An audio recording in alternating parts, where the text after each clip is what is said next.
what they pay for. Floro Bartolomeu da Costa nasceu em Salvador no dia 17 de agosto de 1876. Seu irmão Antônio Batista dos Anjos foi professor da Faculdade de Medicina da Bahia. Formando-se também médico, clinicou durante algum tempo pelos sertões baianos, mas em 1908, acompanhado do conde francês Adolfo Van den Brulé, especialista em mineralogia, viajou ao então povoado de Juazeiro, no sertão do Ceará, local onde, segundo se ouvia falar, existiriam preciosas minas. Logo acercou-se de pessoas influentes do local, entre elas o padre Cícero Romão Batista, do qual se tornou orientador político em que o padre depositava inteira confiança. Com o crescimento da influência do padre Cícero na região, em 1911 Juazeiro foi elevada à categoria de cidade, e o próprio padre Cícero, apoiado por Floro Bartolomeu e pelo presidente do estado Nogueira Scioli, foi eleito prefeito do novo município. Em 1912, com a eleição de Franco Rabelo para presidente do Ceará, 1912 a 1914, a oligarquia sciolina deixou o comando do estado. Rabelo procurou então enfraquecer o poder dos chefes municipais. Em reação, Floro Bartolomeu, juntamente com grupos oligárquicos de oposição, capitaneou uma revolta a partir de Juazeiro para derrubar Franco Rabelo, que ficou conhecida como a Sedição de Juazeiro. Comandando um exército de sertanejos devotos do padre Cícero, depois de evitar a invasão de Juazeiro pelas tropas rabelistas, marchou sobre a capital e conseguiu depor o presidente do estado em 1914. Declarando-se presidente da Câmara Estadual, Floro Bartolomeu aumentou sua força política no estado, só diminuída com a ascensão do novo chefe do executivo, o presidente Benjamin Barroso, 1914 a 1916. Ao qual fez sistemática oposição. Permaneceu no Congresso Estadual Cearense até 1920. Em 1921 eleito deputado federal. Reeleito em 1924, quando da passagem da coluna Prestes pelo Ceará foi designado pelo governo federal para combatê-la. Por ter Floro Bartolomeu, o deputado que defendeu padre Cícero e o Juazeiro do Norte. O baiano, médico e rábula Floro Bartolomeu pode ser considerado uma das maiores figuras da história política do Ceará no início do século XX. Floro faleceu no ano de 1926 no Rio de Janeiro, então capital da República do Brasil, deixando uma extensa história a ser contada. Floro, ao chegar no Ceará em busca de minas de cobre, terminou por fixar residência na cidade de Juazeiro do Norte, onde adquiriu uma farmácia e passou a atender a população, como médico e também como rábula.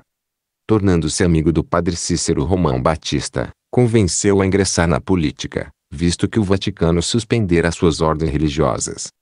Floro foi um dos grandes defensores da emancipação política de Juazeiro do Norte, conquistada em 1911.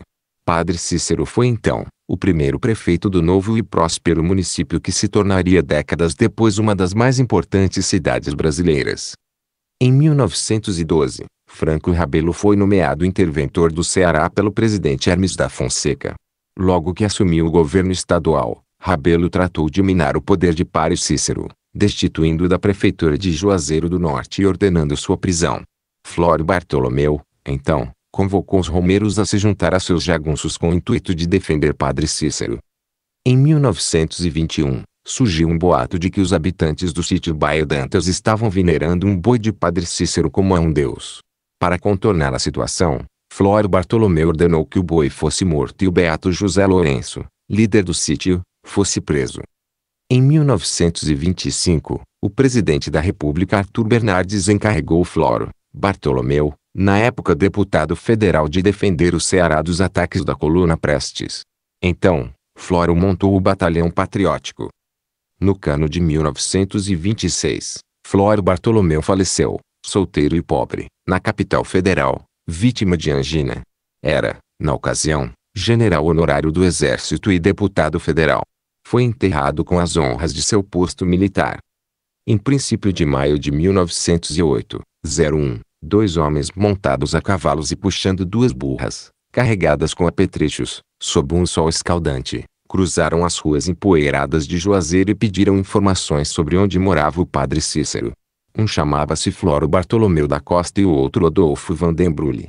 Diferentemente da maioria dos emigrantes em busca dos milagres ocorridos na cidade, os dois forasteiros vinham com o objetivo declarado de explorar as minas de cobre do Coxá, pertencentes ao sacerdote, localizadas na cidade de Aurora.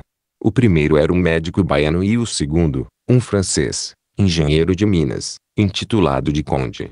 Este fixou-se na cidade definitivamente, constituiu família e se tornou amigo íntimo do sacerdote. Já o Dr. Floro, de simples adivina, com o correr dos anos, transformou-se no comandante dos destinos políticos da cidade por quase 2 décadas consecutivas. Nascido em Salvador, Bahia, a 17 de agosto de 1876, sendo filho legítimo de Virgílio Bartolomeu da Costa e de Dona Maria Josefina da Costa de Jesus Batista, 02, recém-formado em medicina, clinicou em Patamuté, município de Capim Grosso e depois em Vila Ventura, distrito de Morro do Chapéu. Foi no primeiro povoado que conheceu o conde Adolfo Vandenbrule, do qual se tornou sócio na exploração do garimpo local. O êxodo da dupla para o sul cearense não foi única e exclusivamente o intuito de explorar as minas do Coxá, porquanto seria trocar o certo pelo duvidoso. Há indícios que o motivo tenha sido a fuga da justiça ou o medo da vingança, em razão de um assassinato praticado pelo doutor na cidade baiana. Há 2 versões sobre a motivação do delito praticado. Em uma, Floro Bartolomeu se defende, alegando legítima defesa ao ser agredido por um garimpeiro. Noutra fala-se em crime passional, posto ter o médico se apaixonado pela primeira esposa do conde, Dona Albertina, e tendo, por essa razão, morto um Dom João local que cortejava a condessa. 03. O primeiro encontro entre o padre Cícero com os dois recém-chegados teve um caráter estritamente comercial no tocante à exploração das minas do Coxá, grande parte pertencente ao sacerdote. Embora exercendo a medicina, Floro era advogado provisionado e orientou reverendos sobre a necessidade da demarcação judicial com o intuito de assegurar legalmente a posse da terra. Coube aos visitantes essa incumbência. Nascia um forte vínculo de amizade entre o padre Cícero e Dr. Floro que duraria quase 20 anos. Foi a união perfeita de 2 pessoas que se completavam. Um era a luva, o outro, a mão. Fixando-se na cidade, o padre Cícero foi muito além de um simples anfitrião para o Dr. Floro. Foi o pai que recebe de braços abertos o filho pródigo. Deu-lhe casa, comida e emprego. Afagou-lhe o ego a tal ponto de mandar fazer calça e paletó de linho e presentear, de surpresa, ao médico que usava uma só vestimenta rota e velha. Por seu lado, Floro, que havia saído de sua terra natal no mínimo em situação embaraçosa, encontrou em Juazeiro a boa semente para seus sonhos. Em troca da receptividade, defendeu com unhas e dentes através do jornal O Rebate as críticas deferidas pelo bispo interino de Manuel Lopes, quando em visita ao Crato, dirigidas ao povo de Juazeiro. Abraçou ao lado do padre Alencar Peixoto, José André de Figueiredo, Major Joaquim Bezerra de Menezes, José Marrocos e outros a causa da independência administrativa do distrito em relação a Crato. Sua residência tornou-se ponto de encontro de políticos e pessoas da alta sociedade juazeirense. Lá eram realizados saraus literários com leitura de poesias e músicas.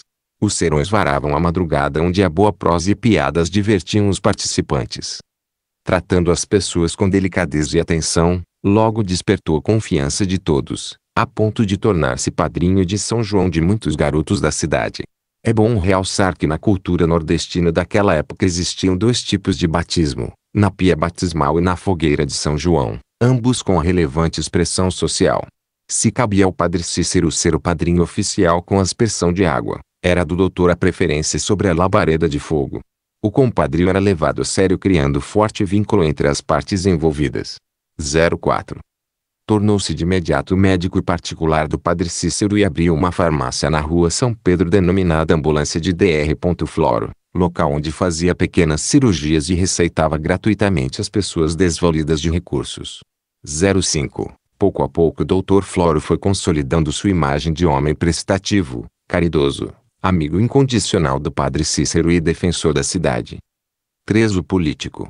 É evidente que o sonho de ser prefeito do novel município, quando veio a independência, havia povoado a mente do Dr. Floro. Porém, como o homem prático fez, de pronto, uma análise da conjuntura, esboçou o retrato dinâmico da realidade local e do período, e foi além das aparências, deduzindo haver pouquíssimas chances de ser o escolhido por simples razão. Era um adventício. faltavam-lhe tanto as raízes genealógicas na região, quanto a posse de propriedades, qualidades exigidas então pela cultura da época. Arguto, sutil, engenhoso, Floro tinha plena consciência que era alter ego do padre Cícero e, sendo conhecedor da inabilidade do venerando para situações práticas e técnicas do dia a dia, posto dedicar-se total e exclusivamente da parte pastoral, viu a oportunidade de tornar-se o senhor absoluto da política local usando o sacerdote. Sendo o braço direito do padre, certamente conduziria o destino político da cidade, entendo como prefeito. Para tanto, teria de eliminar os pretendentes ao cargo, afastando algumas pessoas formadoras de opinião que circulavam em torno do reverendo. E foi assim que passou a agir. Seu primeiro e grande empecilho foi José Marrocos, sem sombra de dúvida, o amigo mais íntimo do reverendo e nutridor de clara antipatia ao médico baiano, a ponto de chamá-la de aventureiro. Padre Azarias Sobreiro define o seminarista da seguinte forma. Era um grandioso abolicionista cearense, jornalista experimentado, professor de profissão, teólogo da questão religiosa local e, além do mais, alvo de rasgada estima de Alencar Peixoto, 06. Após pequeno incômodo, decorrente talvez de uma pneumonia, Marrocos foi medicado pelo Dr. Flório, vindo a falecer em 14 de julho de 1910, gerando a suspeição de envenenamento perante o povo. No campo político, dois adversários deviam ser removidos, Padre Alencar Peixoto e José André de Figueiredo. Quanto ao primeiro, devido à virulência e gênio atribulado, logo se afastou do convívio do reverendo. Ao segundo, Flório divulgava inverdade e estimulava intrigas com políticos adventícios. Em 1911, como nome de consenso, Padre Cícero tornou-se o primeiro prefeito da cidade, ficando com Dr. Floro a presidência da Câmara de Vereadores.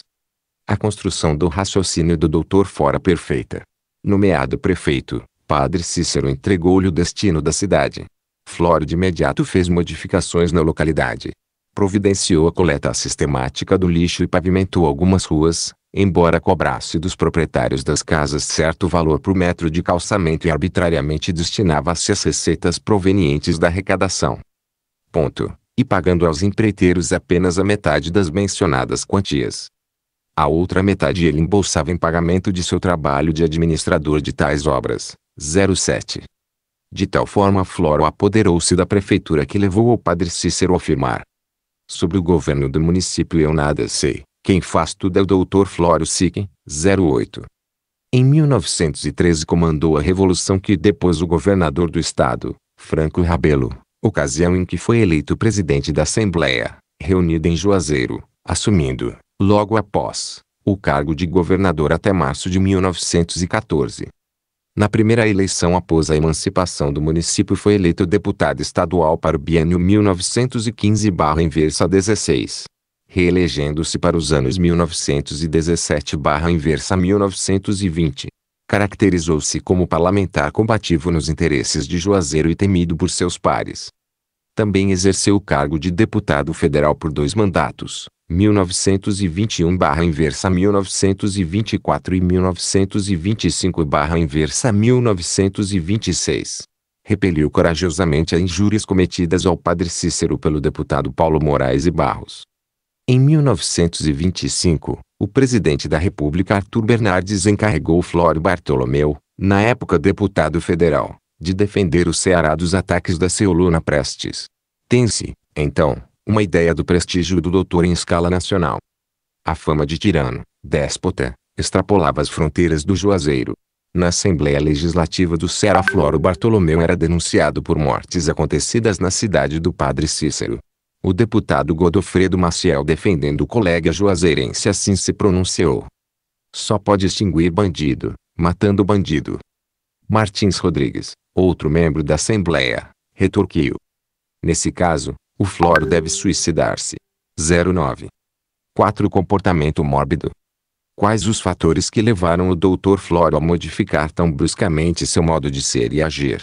Do homem polido, tratável, festeiro e amigo, foi se transformando, dia a dia, numa pessoa ríspida, bruta, insociável e perigosa. Amália Xavier atribui essa mudança comportamental a 2 fatores.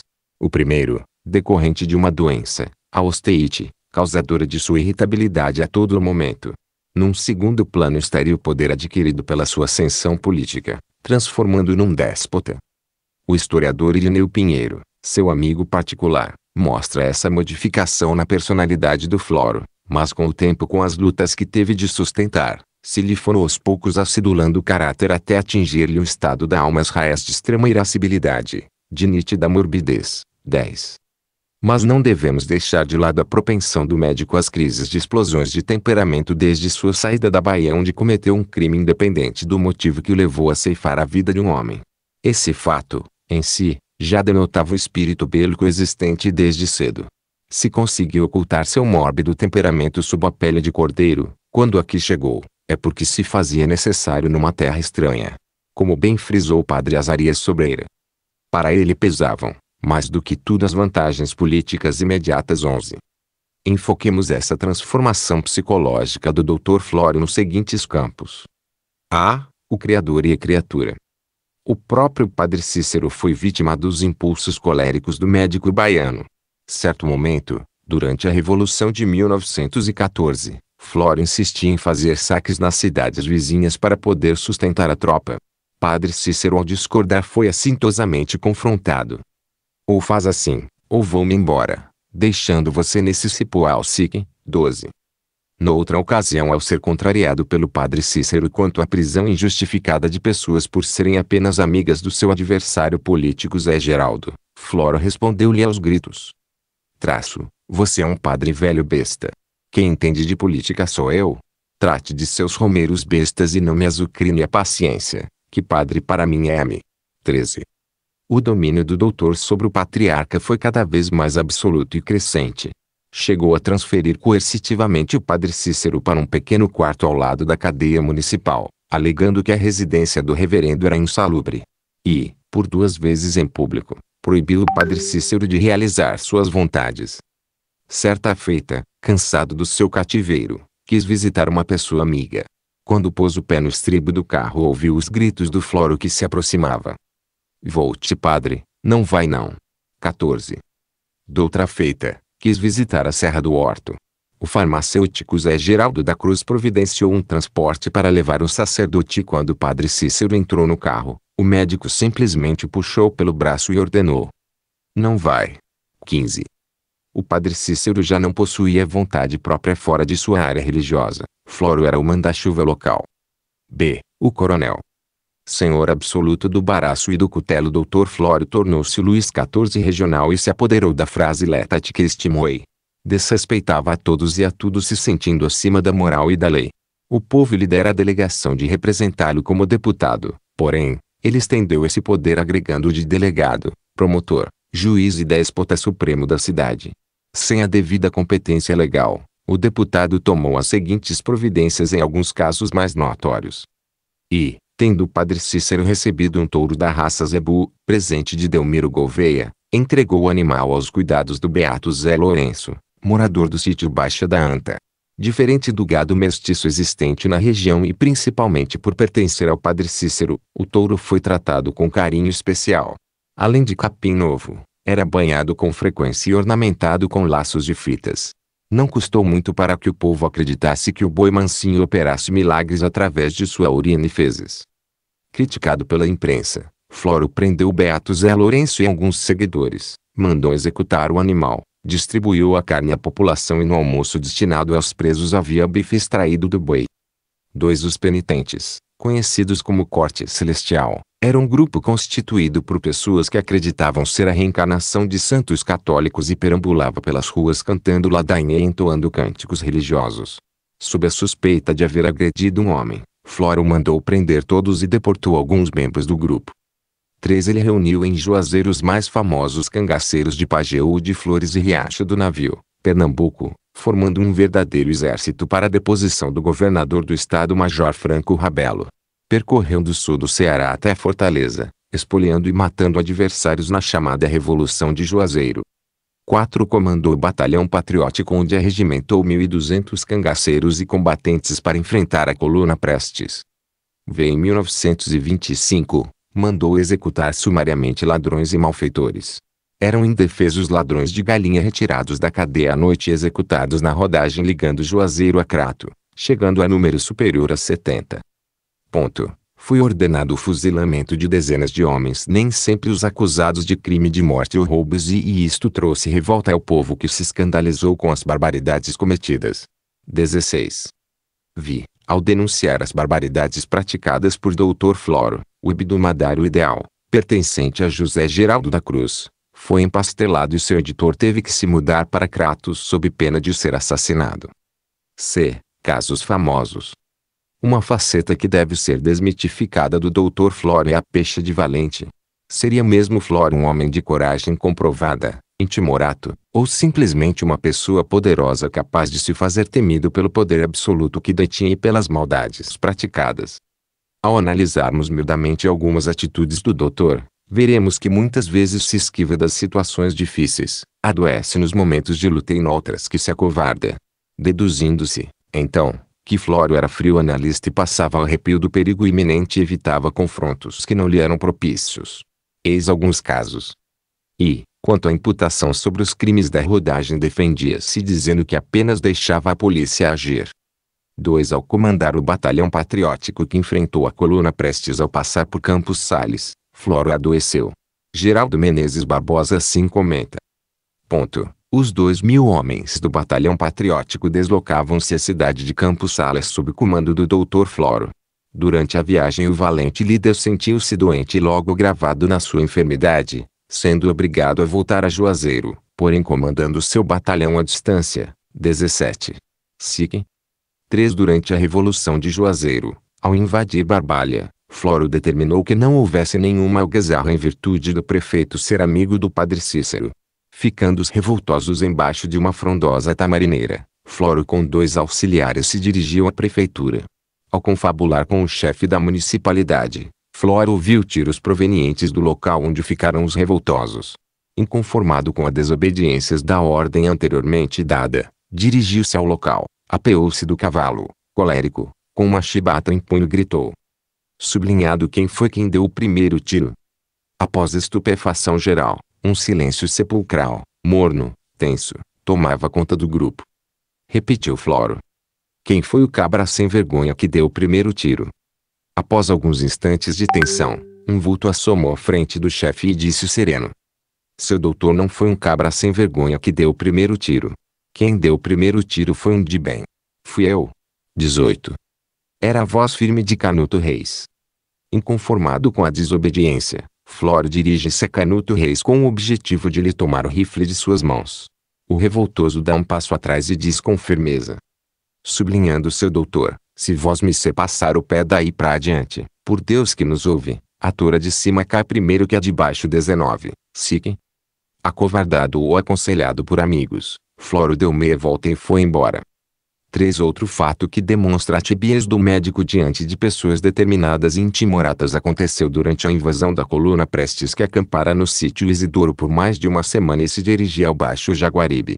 Dr. Floro, mais uma vez doente, deitado numa rede no vagão de trem, em rumo à Fortaleza, soube que uma composição ferroviária, com a força policial do Piauí, sob comando do capitão do exército Gaioso e Almendra, chegara a Iguatu. Mandou chamar o militar e a gritos indagou. Então os revoltosos vão para o Jaguaribe e o senhor vai com sua tropa em direção de Lavras. Gaioso perfilado, calmo retrucou. A linha não tem desvio para Jaguaribe. E V.Cia. Que vai para Fortaleza.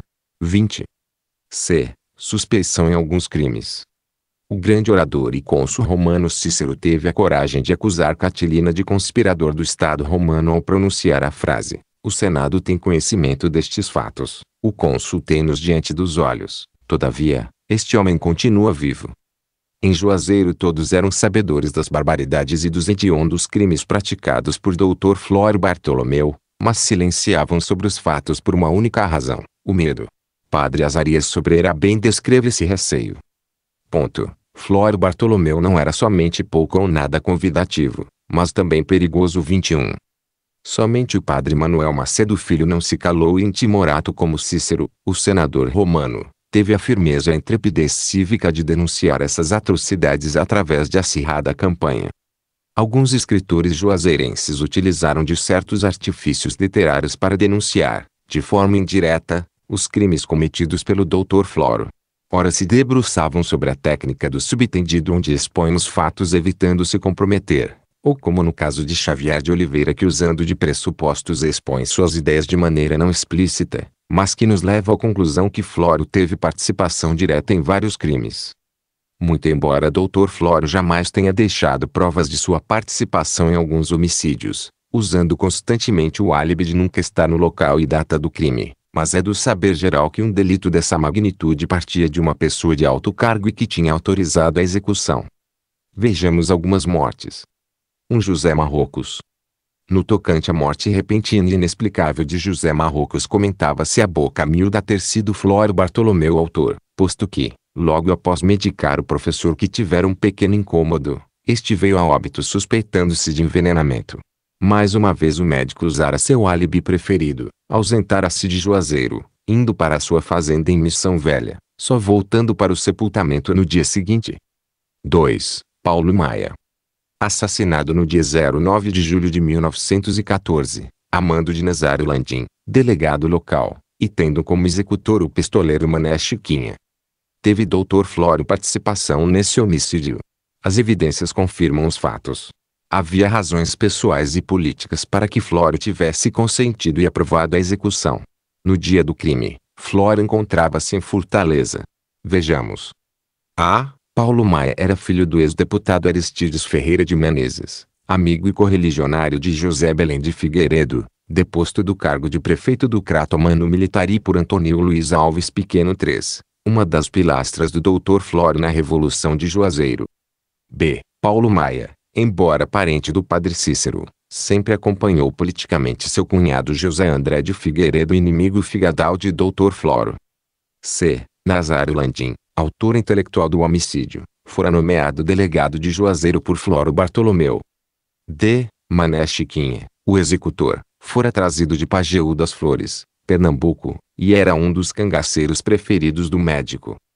O deputado e escritor Xavier de Oliveira no seu livro Beatos e Cangaceiros acusa Floro da participação da morte de Paulo Maia através de ideias não explícitas, mas percebíveis através de pressupostos quando afirma sobre esse crime. Ponto. No sertão os cangaceiros só cometem um crime quando têm as costas quentes. Fulano me dá 100 mil réis pra eu dar um carreira.